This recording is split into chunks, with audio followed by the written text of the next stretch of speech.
Les voyages de Gulliver.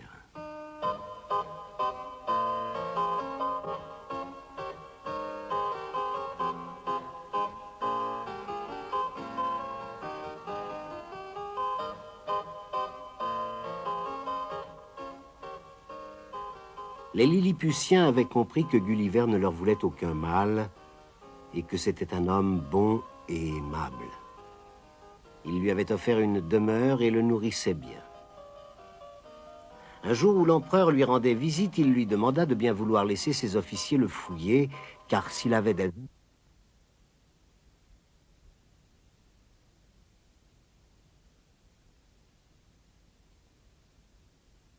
vida ses poches et en disposa le contenu sur le sol. L'empereur fut si émerveillé et si étonné par ce qu'il vit, qu'il permit à tous les habitants de Lilliput de venir tout admirer de leurs propres yeux. Et maintenant, dit l'empereur Golbasto, vous serez libre de vous déplacer dans notre île. Mais promettez-nous de ne pas la quitter sans notre autorisation, de ne pas écraser de Lilliputiens et de nous défendre contre nos ennemis. Je suis surpris d'apprendre que vous avez des ennemis, Majesté, dit Gulliver poliment. Hélas, oui. Nous sommes en guerre avec l'empire de Blefuscu. Ne le saviez-vous pas? L'île de Blefuscu se trouve très loin de l'autre côté de la mer.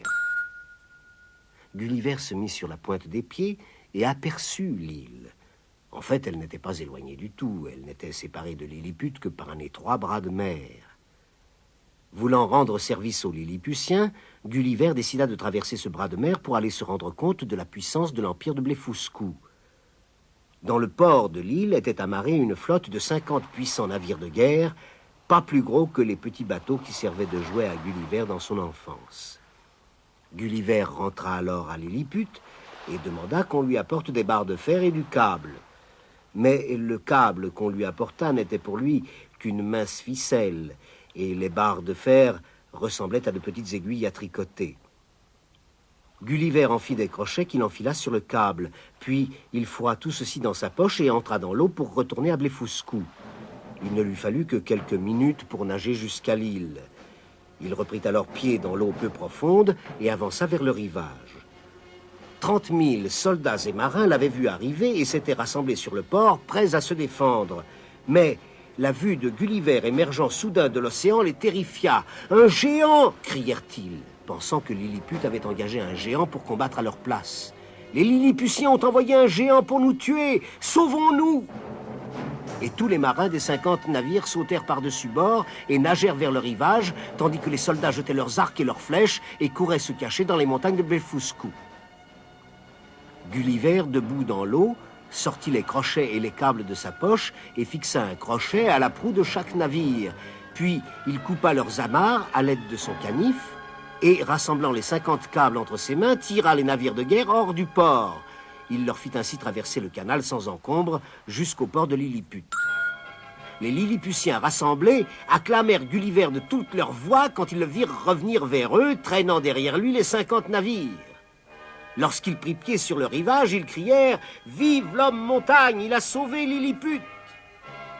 Gulliver amarra tous les bateaux sains et saufs dans le port, puis alla voir l'empereur dans son palais et lui demanda « Maintenant, Majesté, pouvez-vous me dire pourquoi Lilliput est en guerre contre Blefuscu ?»« Parce qu'ils sont odieux, dit l'empereur Golbasto, encore tout heureux de la victoire. Ils mangent leurs œufs à la coque par le bourron. Imaginez-vous cela? Quelle habitude répugnante! Mais maintenant qu'ils sont battus, nous allons les obliger à manger leurs œufs en brisant le bout pointu. » Gulliver n'en revenait pas. « Et vous vous battez pour cela ?» cria-t-il. « Si j'avais su, jamais je ne vous aurais aidé. » Gulliver se sentit soudain très seul parmi ce peuple qu'il ne comprenait pas. Et il désira encore plus rentrer chez lui. Il se jugeait coupable envers les Blefuscudiens vaincus et alla les voir pour se faire pardonner. Mais lorsque l'empereur Golbasto apprit que Gulliver s'était rendu chez l'ennemi, il se mit dans une violente colère. « Trahison !» hurla-t-il. « C'est une trahison. Il a trahi Lilliput, il mérite la mort. Empoisonné sa boisson, brûlé sa maison. Il est capable à l'heure qu'il est de manger son œuf par le bourron. Le Premier ministre fit valoir qu'il était utile d'avoir un géant sous la main. « Je ne pense pas que nous ayons raison de le tuer, Majesté, dit-il. »« Très bien, coupa Golbasto. Alors je lui ferai arracher les yeux. » Et le héros de la cour fut chargé de proclamer cette nouvelle. Gulliver revenait justement de Blefuscu. Étendu sur la plage, il faisait sécher ses vêtements au soleil. Le héros s'approcha de lui, joua un air de fanfare et lut à haute voix un parchemin.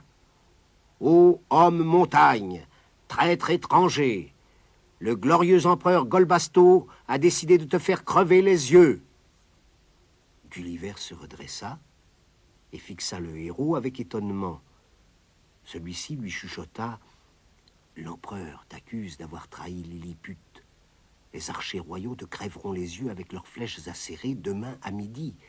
À toi de décider ce qu'il te reste à faire. » Gulliver rassembla vite le peu qu'il possédait, traversa la ville en courant et se rendit au port. Là était amarré le navire de guerre de l'empereur, le plus grand de toute la flotte de Lilliput. Gulliver déposa son pistolet, sa veste et son chapeau dans le navire qu'il fit sortir du port. Puis il le poussa en nageant vers la haute mer. Pas une seule fois il ne se retourna pour revoir le rivage de Lilliput. Bientôt, il n'entendit plus que le bruit des vagues qui roulaient autour de lui. Au bout d'un moment, il réussit heureusement à s'asseoir dans le navire qui avait la taille d'un petit berceau d'enfant.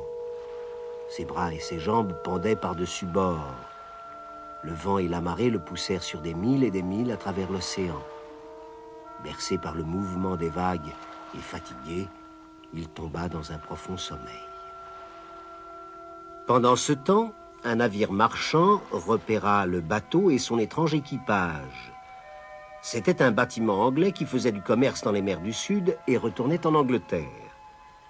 Le veilleur crut d'abord que c'était un tonneau qui dérivait, mais heureusement, il vit Gulliver. Aussitôt, une chaloupe fut envoyée à son secours.